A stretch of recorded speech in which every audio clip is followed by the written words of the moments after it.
My name is Anna. I moved to a small village 2 years ago with my husband, Max. We wanted to live closer to nature. There is fresh air, a river, and a beautiful forest nearby. It's peaceful here, and we love it. We plan to have children soon, and we think this is the best place for them to grow up. We met our neighbors soon after moving. Their names are John and Lisa. They are the same age as us, and they don't have kids either. We started doing things together. We go on picnics, and sometimes we look for mushrooms in the forest. Life was simple, and everything was great. John works far away. He has to leave for weeks, or even months for his job. Lisa often feels lonely when John is away. She started asking for help with different things around the house. Max and I always try to help her. I noticed that she started asking Max for help more and more. She would ask him to fix something in her house or help her with the garden. At first, I didn't think anything of it. Max is always kind, and I trust him. But then, I saw something strange. Lisa started wearing different clothes when Max was around. Instead of normal house clothes, she wore fancy dresses, and she always smiled at Max in a way I didn't like. I tried not to worry, but deep down, I felt uneasy. Max didn't seem to notice anything at first. He thought he was just helping a neighbor, but then he started staying at Lisa's house longer than usual. I would wait for him, wondering what was taking so long. He told me he was just helping with small things, but I could feel something was wrong.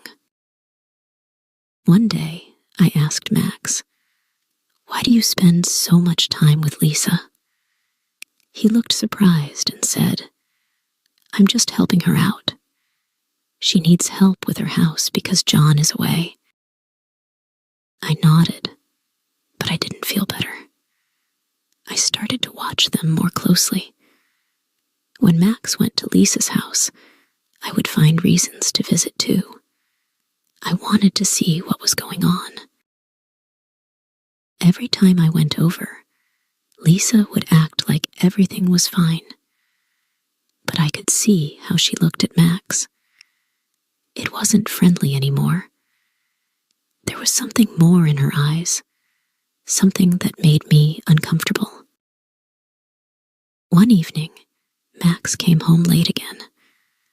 I asked him why he was late. He told me he was helping Lisa fix her car. I didn't believe him.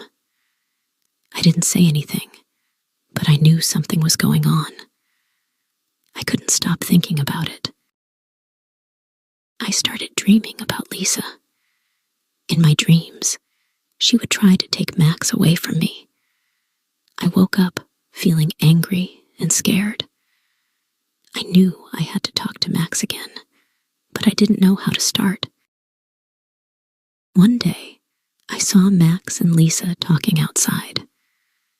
They were standing too close, and Lisa was laughing.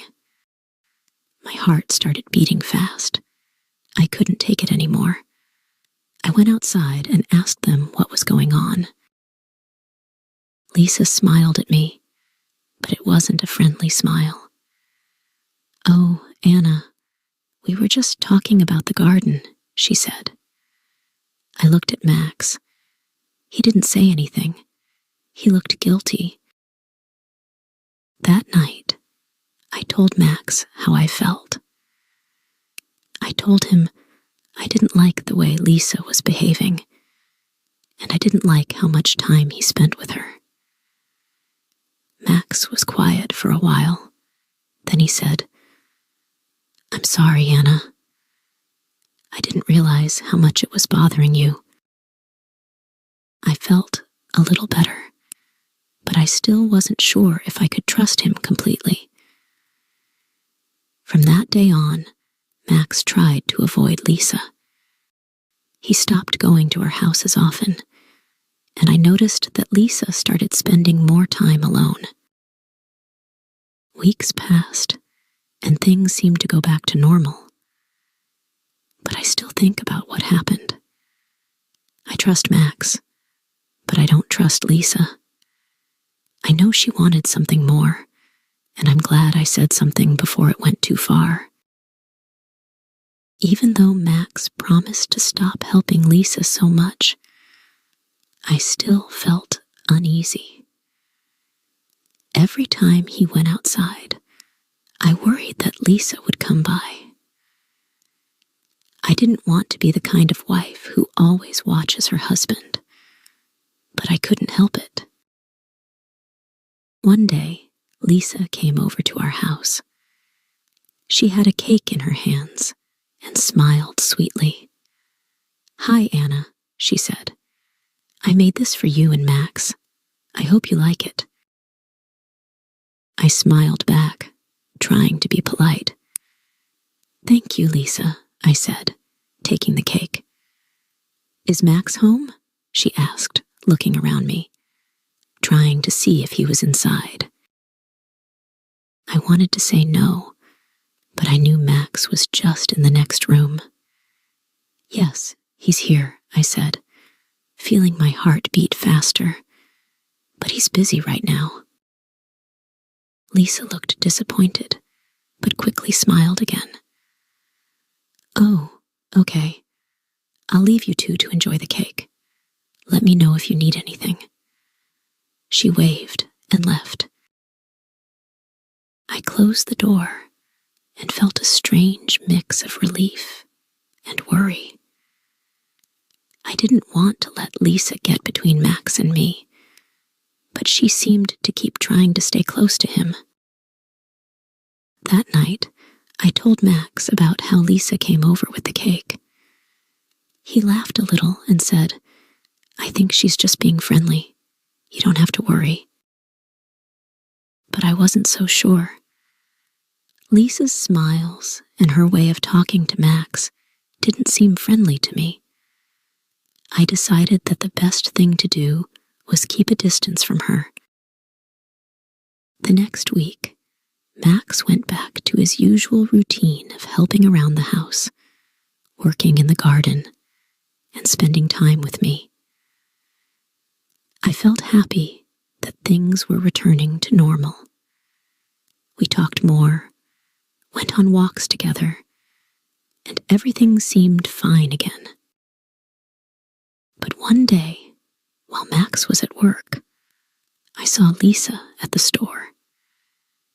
She came over and said, "You know, Anna, your husband is very helpful. I don't know what I would do without him." Her words made me uncomfortable, but I smiled politely. "Yes, he's a good man." Lisa laughed softly. "He's more than just good, isn't he? You're very lucky to have him." I didn't like the way she said that, but I didn't want to argue with her. I just nodded and said, "Yes, I am." For the next few weeks, Lisa didn't come around as much. Max and I started spending more time together, and I felt like our relationship was getting stronger. I wanted to believe that everything was okay, but part of me still didn't trust Lisa. One afternoon, Max came home from work and told me that John, Lisa's husband, was coming back soon. I felt relieved. I hoped that once John was back, Lisa would stop trying to get close to Max. When John returned, everything seemed to change. Lisa stopped asking for Max's help, and we didn't see her much anymore. I felt a huge weight lift off my shoulders. It seemed like the problem had solved itself. Max and I continued to enjoy our life in the village. We went on trips together, worked in the garden, and talked about starting a family. I was happy again, and I started to forget about the whole situation with Lisa. One evening, as we were sitting outside watching the sunset, I looked at Max and felt grateful. I realized that I needed to trust him more. He had always been there for me, and I knew he loved me. I didn't want to let my fears ruin what we had. I turned to Max and said, "I'm sorry if I ever doubted you." Max looked surprised. "Doubted me? Why?" I smiled.